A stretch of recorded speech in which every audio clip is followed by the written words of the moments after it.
Good morning, everyone, and welcome to the first breakout session of our virtual AGA NLT in 2021. My name is Crystal Wolf, and I'm a director with Guidehouse.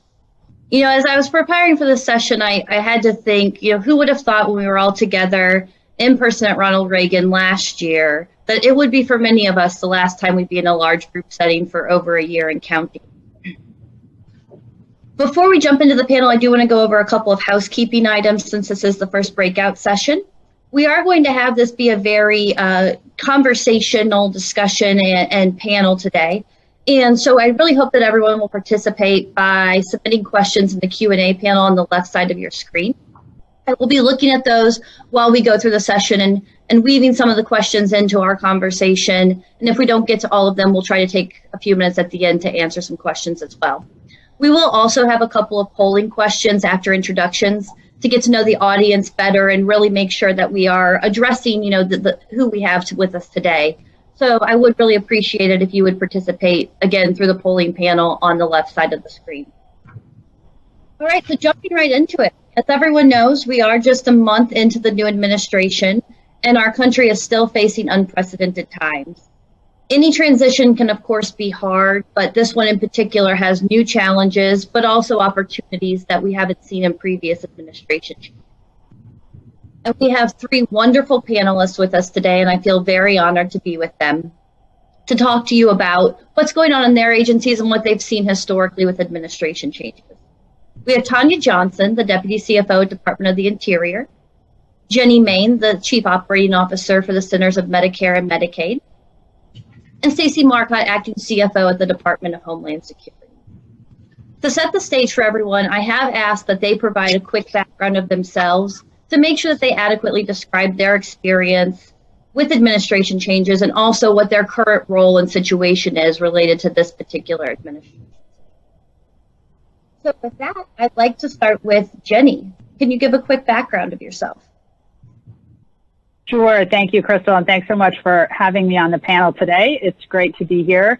So I am currently the Chief Operating Officer at CMS. I was in the Chief Financial Officer, the CFO role, in the 2016 transition from the Obama administration to the Trump team. And then I was thinking back on it, I was actually in the 1992 transition from Bush 1 to Clinton, as we called it then. Then it was just Bush.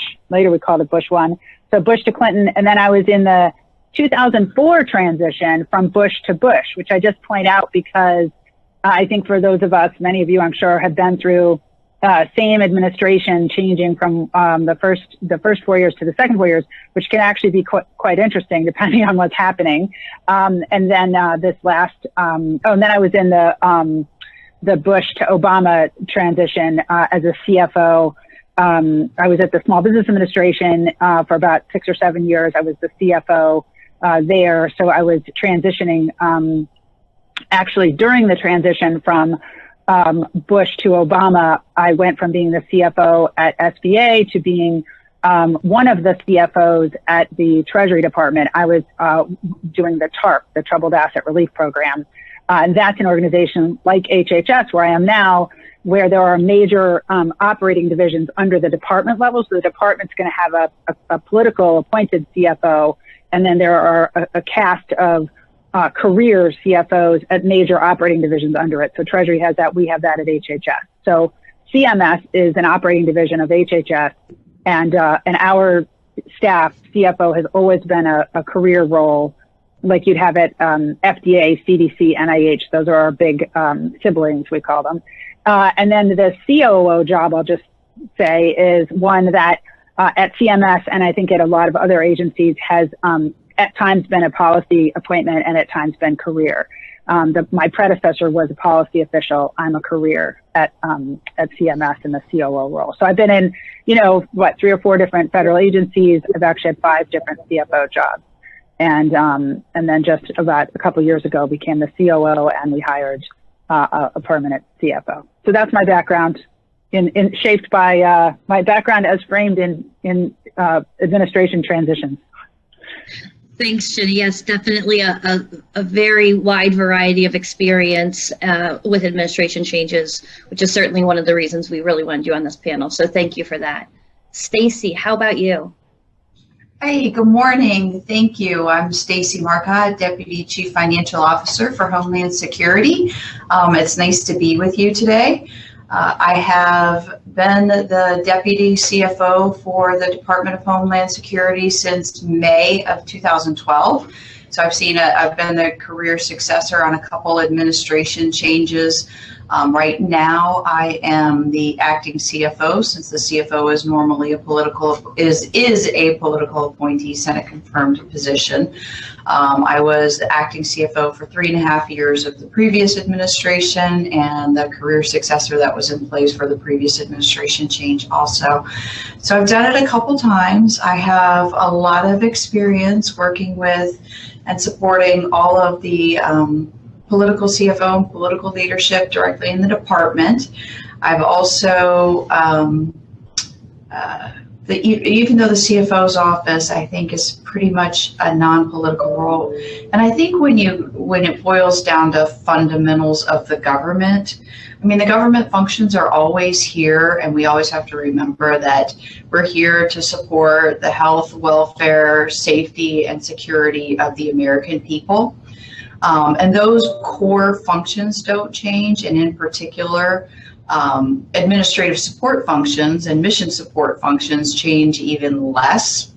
So the impact of the political transition can be extreme when there are policy changes, but the core functions can either be minimized or expanded based on the policies of the current administration.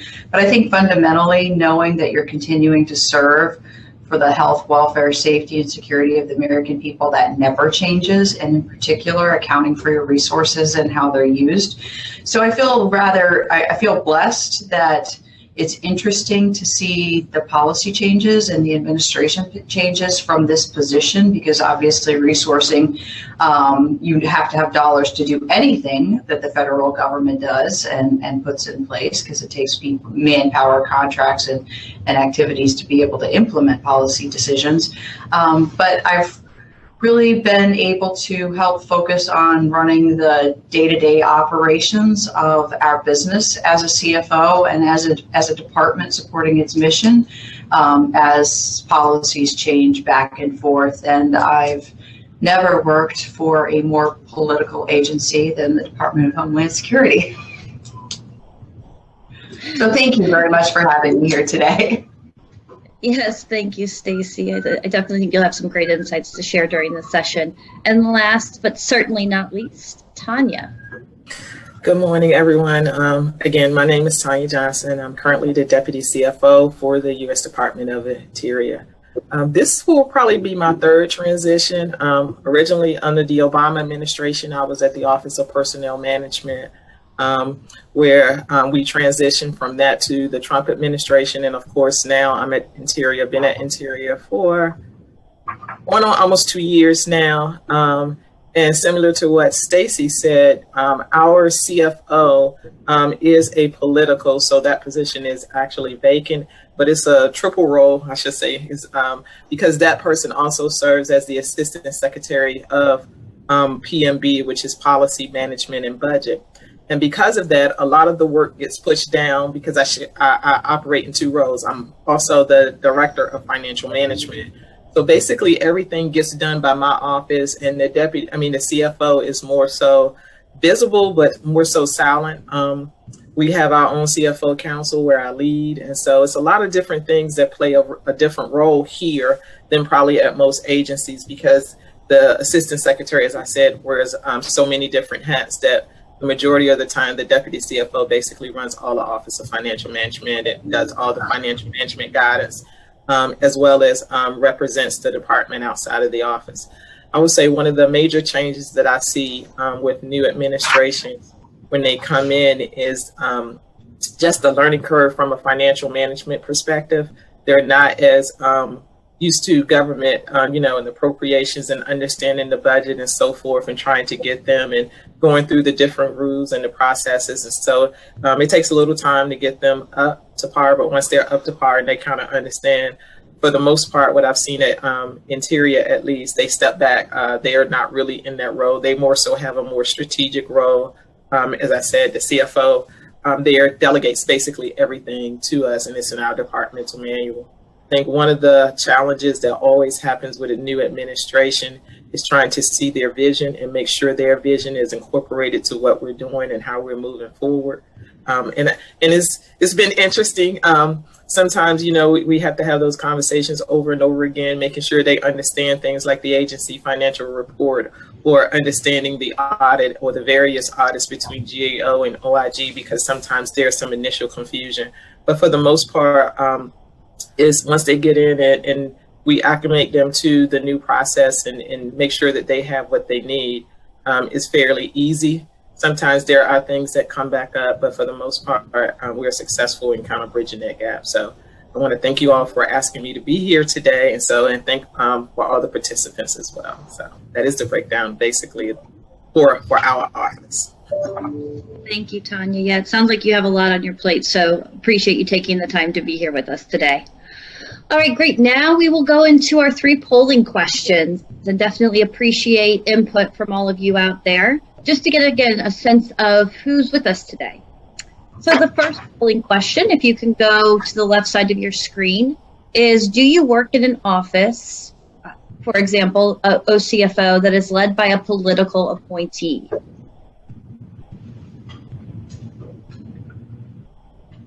So we'll give that a few minutes to come up and let the responses come in.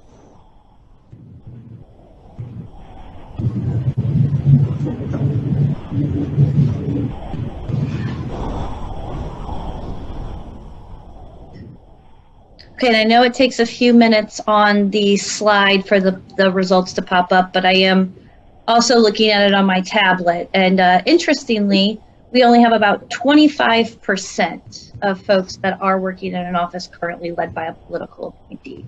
So the majority at this session seems to not be, although it's increasing now to about 30%.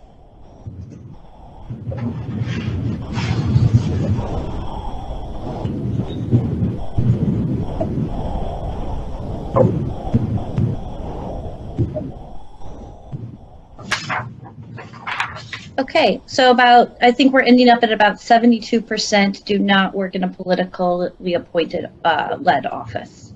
Megan, could we go to the next polling question? Thank you.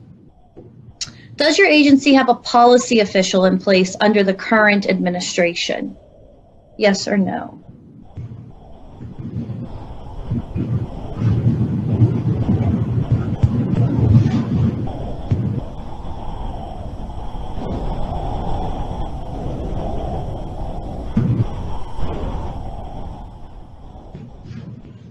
All right, answers are coming in. They're fluctuating a bit right now, so I'll wait a second till it levels out a bit. All right, this one's a little bit closer. Right now, it's teetering in the 50s and 40s between the two, and we're at about, now we're at about 60% do not and 40% do.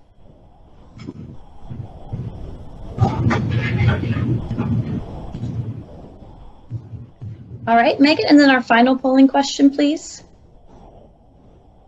All right, a couple more options here. What percentage of operations are paused for your organization during an administration change? Over 90%, between 50 and 90%, less than 20%, or virtually none? And I recognize the 20 to 50% got left off here. So if you're in that 20 to 50%, go on whichever side you think is closest to where your particular position.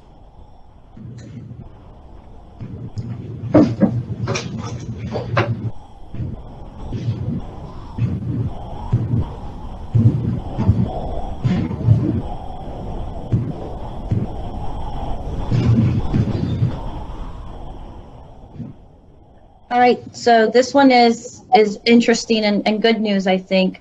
We have about 70% that say virtually 0% of their operations are paused during administration change.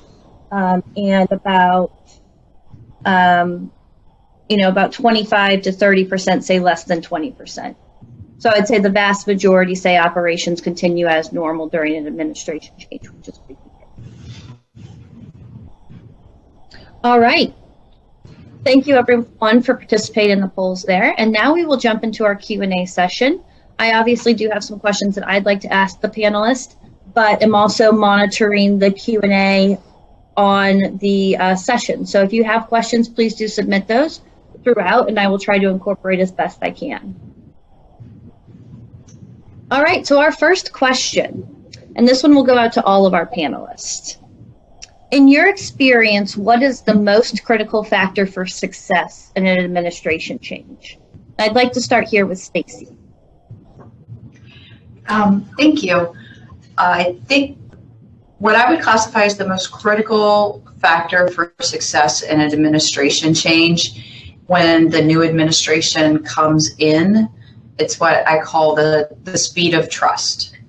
And the speed of trust equals the competence of your organization and your responsiveness to the priorities of the incoming leadership.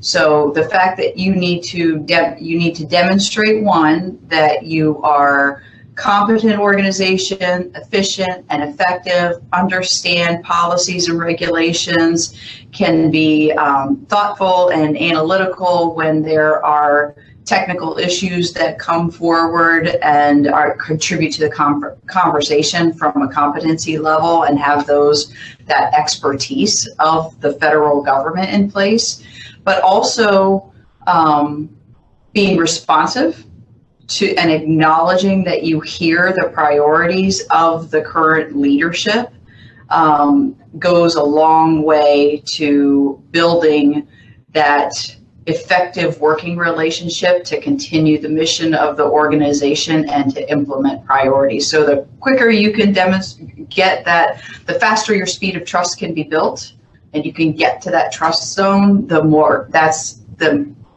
biggest thing I think you need to have to continue to have success up front. Because if you don't have success up front, it's going to be harder to build it down the line.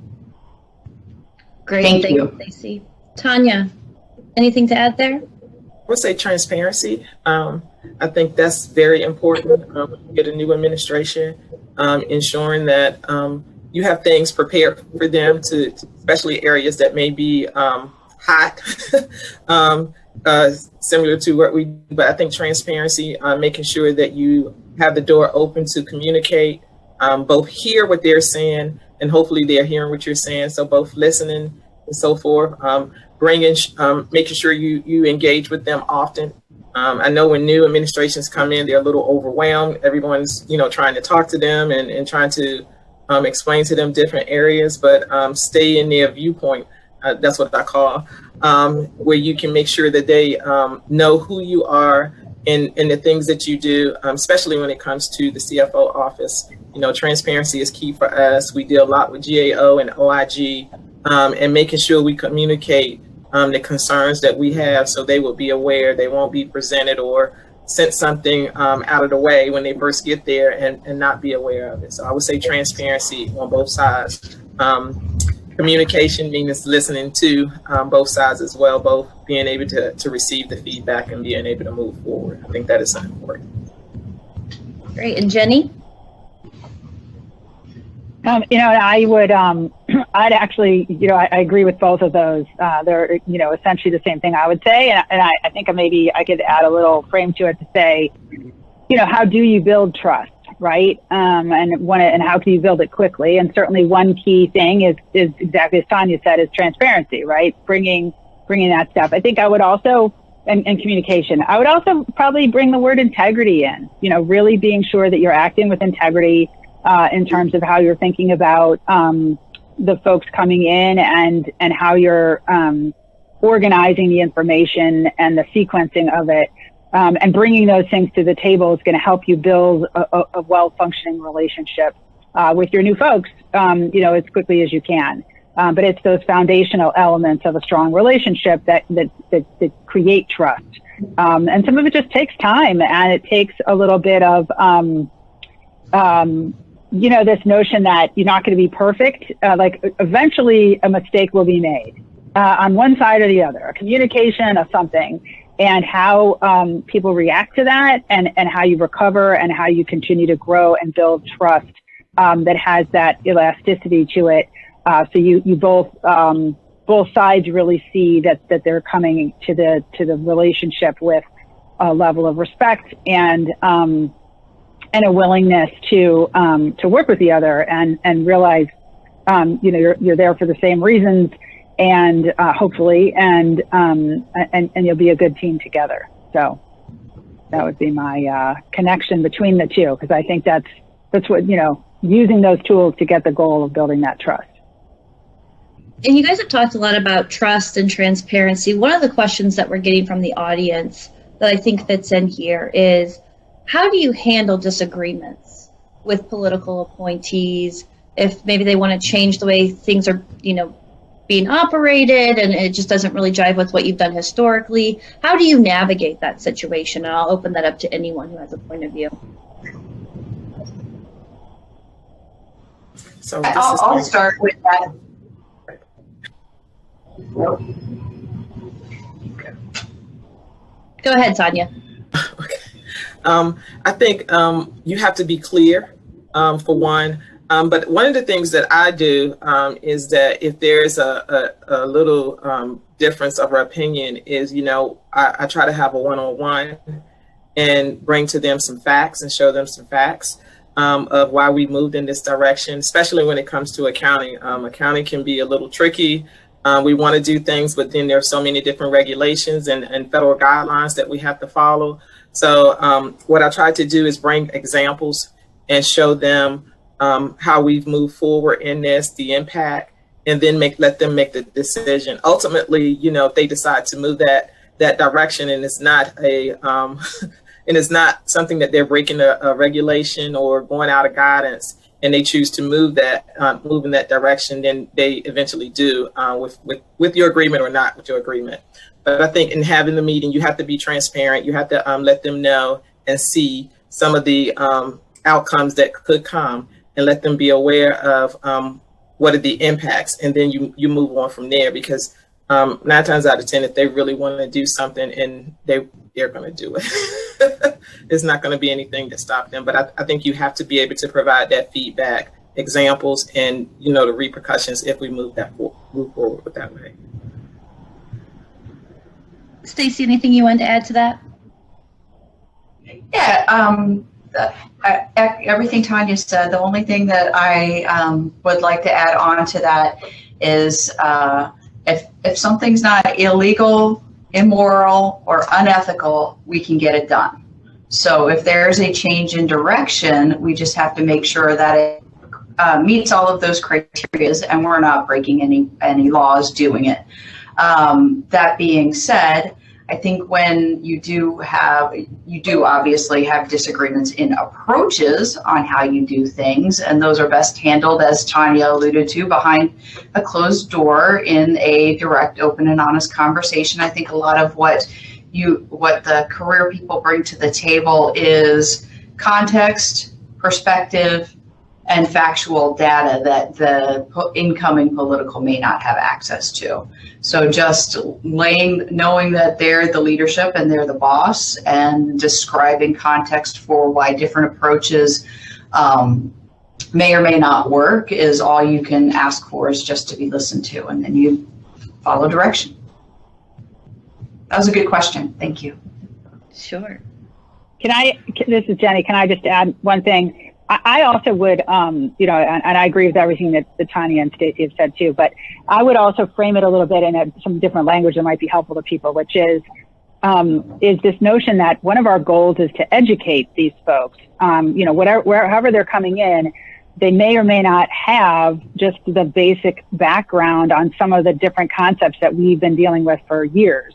And so it's an interesting little dance, but figuring out how to slip in kind of education. I literally consider it education to help people get up to speed. I think partly because I've spent the last 10 years doing a lot of cybersecurity work because I have technology in my portfolio now, and I had to learn it. And I had to sort of come to terms with the fact that I personally didn't know that much. I had to educate myself.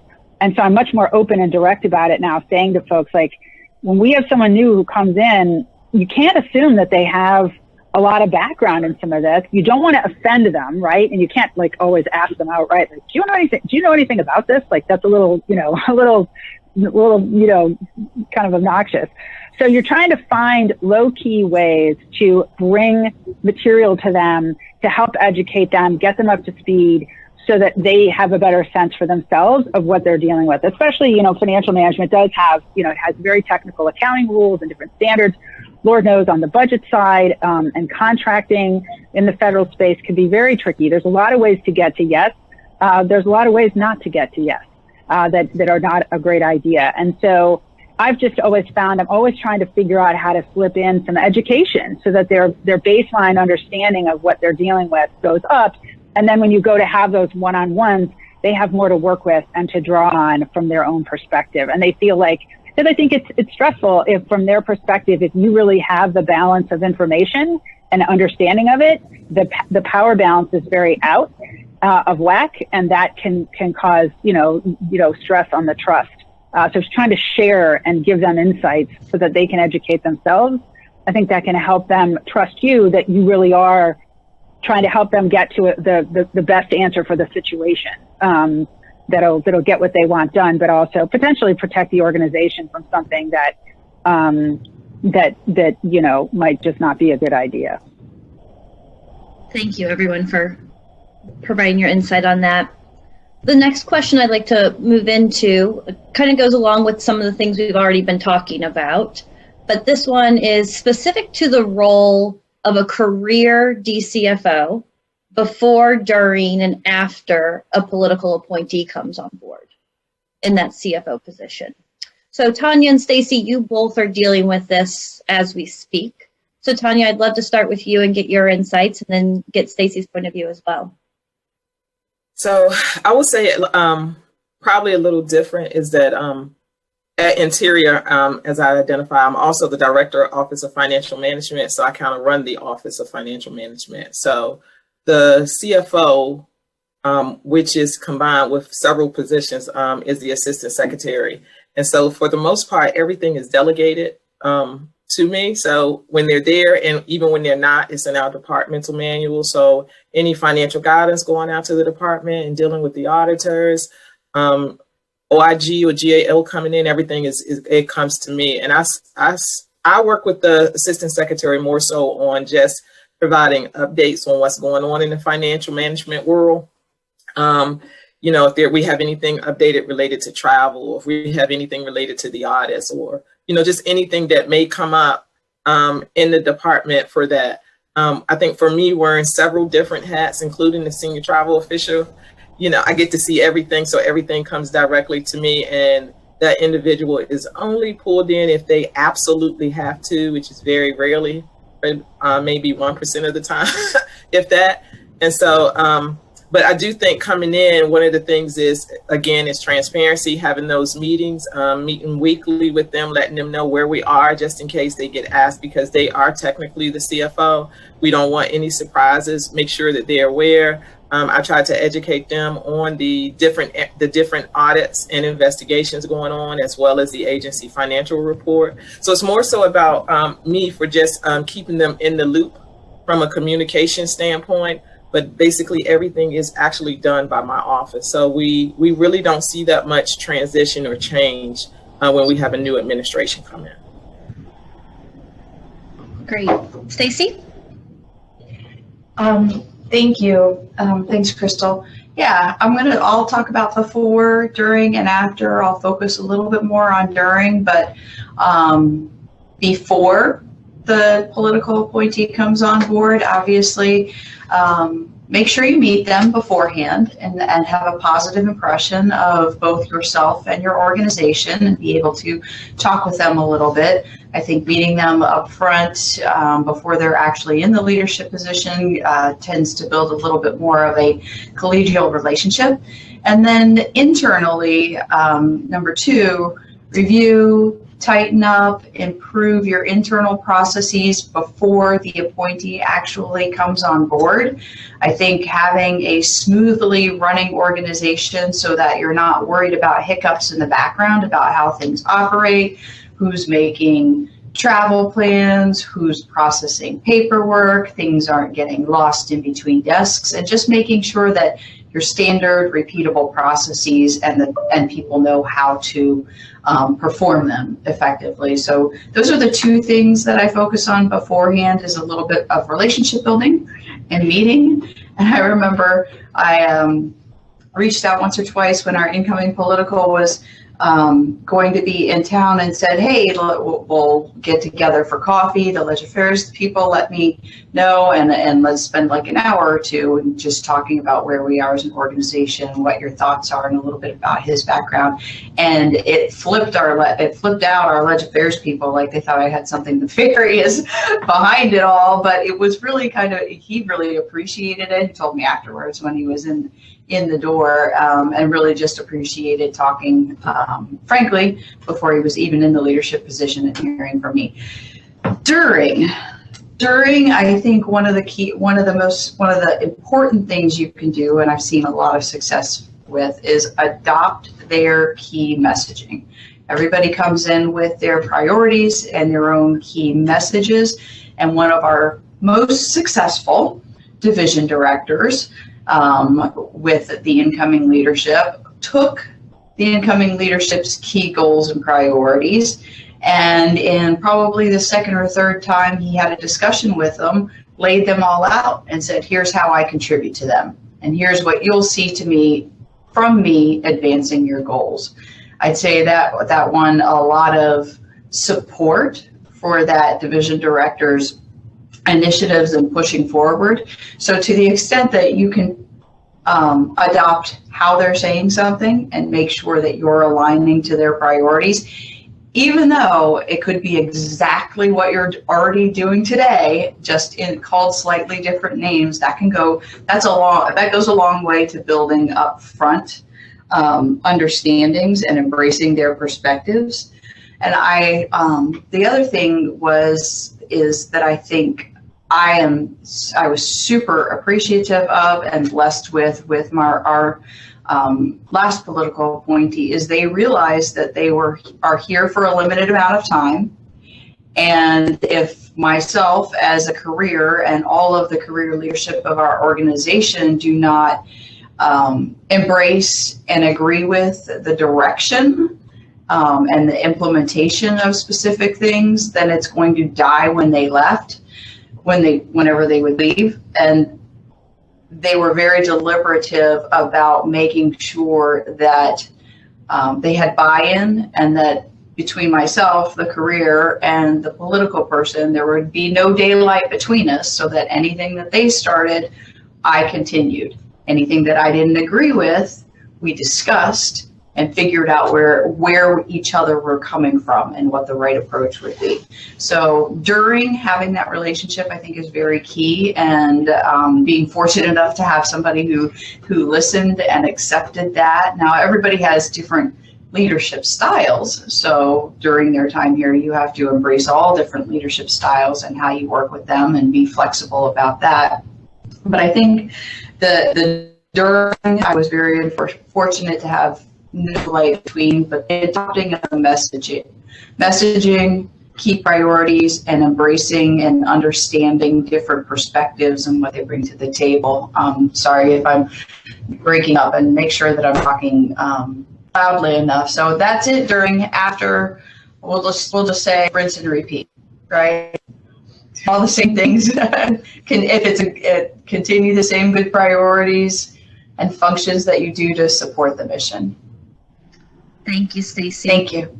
Yep. All right. Our next question, I think, is going to be very interesting to our audience, especially given some of the questions that they've been asking. And so I'll incorporate some of those as well. I'd like to talk a little bit about the difference between a politically appointed and career CFO. And so, Stacey, I know that you're in a situation where you have a politically appointed, whereas, Jenny, you have a perspective maybe more from the career CFO side. So we'd love to just get some insights on those differences. And while you're thinking about this, a couple of the audience questions are around, do you believe political appointees are in place long enough to add value to the organization? As well as, is the CFO really a partisan role? Does it make sense for this position to be a political? So any insights you can provide on that? And then, Tanya, would love your opinion as well. But maybe we can start with Stacey from a political appointee perspective.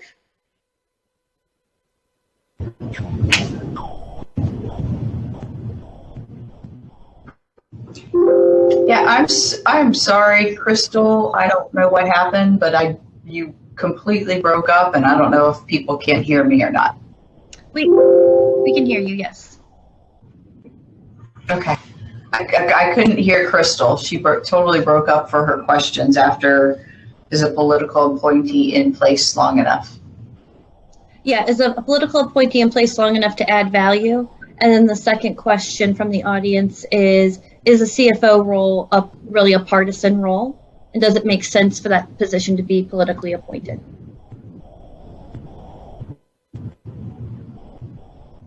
And so, Stacey, maybe to give you time to get caught up. Jenny, do you want to maybe start from the career perspective? Sure. I'm happy to, but if Stacey's ready, go for it. What do you think, Crystal? Jenny, go ahead. Okay. So, I'll go for it. A couple things. As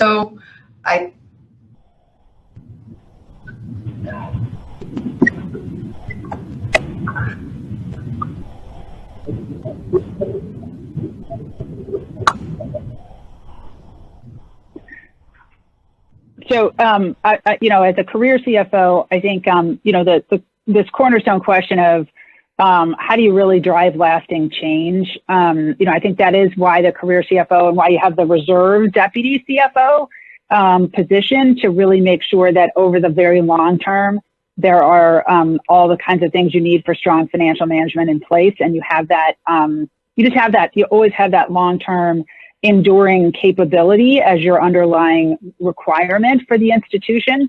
I have seen, a lot of different policy, political appointees in the CFO jobs over the years with varying degrees of skills. I don't know if it's good or bad to name names, but certainly some of the strong ones. John Cox was at HUD for years and was a terrific CFO there, a policy official who really, he was a CFO in the commercial industry and brought a lot of those skills to the table and was terrific. Ellen Murray was at HHS for a long time as the CFO and brought a lot of things like enterprise risk management and some of the more what you'd consider sort of longitudinal investments in strengthening the organization. So, I think it really varies so much, and we're all really grateful as career CFOs when we get what I maybe would call institution builders in those appointee roles that are really want to leave the institution better than they found it, and they want to bring some of those practices that we do a bad job in the government of thinking of them as essential, and a lot of times we think of them as nice to have. I mean, enterprise risk management is a great example. It's really essential for the size and complexity of the kind of operations that we run. And so we should be doing it, and having a policy official come in and say, this is important to me, and I'm going to spend time on it, and I expect you to too, is really empowering. So I think there's a tremendous opportunity in the policy official role, but there's also almost all those things are actually ingrained in the deputy CFO position as well. And so we do have the authority for those things. We're in a career CFO, and so it can come from anywhere, and it's always better when there's more, but it can be done, really from the career seat as well. So I think those are a couple of my thoughts. Looks like Stacey may be ready to go here. So. No, thanks, Jenny. Actually, you said it really well. I agree with you. 100%. Just to add on a slightly different, I think there's nothing worse than policy decisions. And Tanya kind of mentioned the role of her CFO being more of the strategic partner. There's nothing worse than policy decisions being made that impact how resources are going to be spent for you that you are not cut into as the CFO. And I think this a political CFO brings the connections to those policy decisions to better inform what the resourcing impact would be made, and has a little bit more of a seat at the table when they are connected to the other leadership through their political affiliation and direction. I agree with you. I've been fortunate enough also to have very good service-oriented institution builders in place as the politicals, but the value that they bring as the politicals is definitely that strategic connection to policy making that always impacts resource decisions. And then you don't want to be on the back end receiving about it, hearing about it 5 weeks later and 3 people later. I think being an upfront strategic partner at the table during those types of discussions is super important, and they do help bring that. Thank you. Tanya, anything you'd like to add? So I would say for me, I think, it's twofold. I've had good and I've had bad, and to be honest with it, I think, it's important that if you have a CFO that comes in, that they do have some financial or accounting background. When you have those instances where you have someone who's not familiar with appropriation law and this is brand new to them, or not understanding the budget and so forth, it can create some instances where there are problems. But for the most part, I do think they can add value depending on how long they are in office. I think one of the part of your questions was whether they add value 4 years. So when you think about 4 years or 8 years, I think it depends on the agenda of that administration. If they have certain things that they want to target, can they bring value? I think always having an outside perspective, someone with new, fresh eyes that sees things differently, can also help in you saying, okay, no, let me make this change and so forth. Like I said, interior is a little different because I still do everything as if nothing's changed, even with the political, because they wear so many different hats and serve as the assistant secretary. But I do think that they can have some impact depending on their role and that administration's agenda.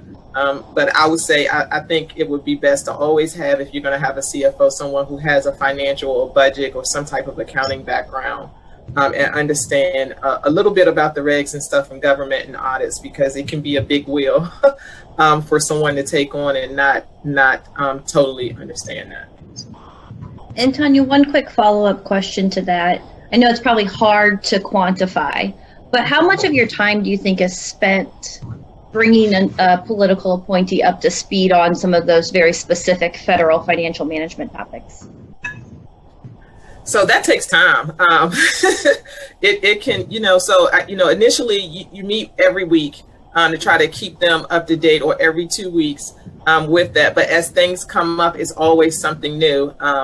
I know in this past administration, we constantly met and talked about different rules, and we had an issue with FASAP and me pulling constant rules and regulations. So I think that's ongoing. I don't think that stops, especially if they're new to government and new to that role. I think there's going to always be instance where we bring up, no, this is why we do this. This is this reg, and this is what they're looking at, and or this is this audit finding. So I think that's a continuous process.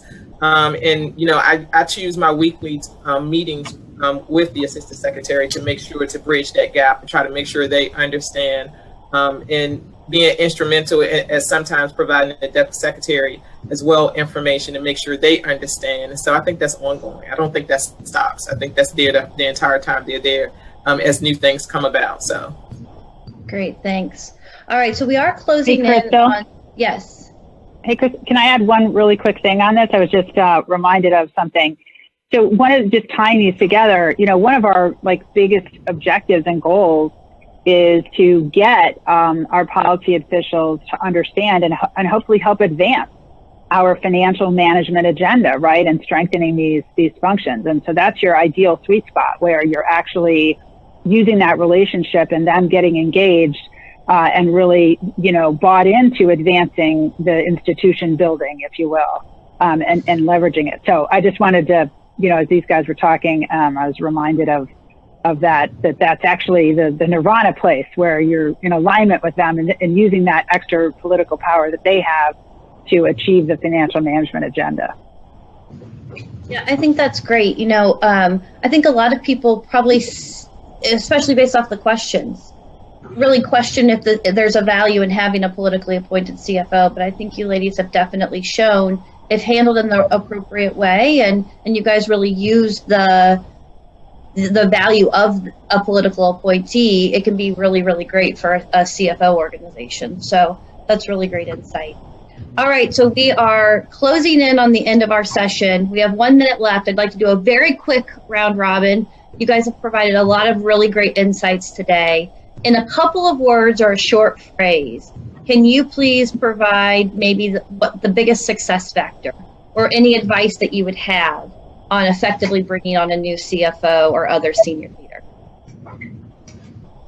Whoever wants to go first, I'll let you go. I'm happy to go and be really quick. I think the number one thing is trust, that we covered at the beginning. So when you move past that, I think, to me, you have to know your audience, right? Like, figure out who the person is and what they know and don't know and how to best fill in those gaps. So know your audience, and then really help them easily understand your landscape and your world. Have a simple notion of like a mall map. Here's your whole landscape, and let them guide you to where they want to go based on what they feel is most important, what they need to know, that kind of thing. Those are the two things I would add to building that relationship. Thank you. Stacey or Tanya, anything to add?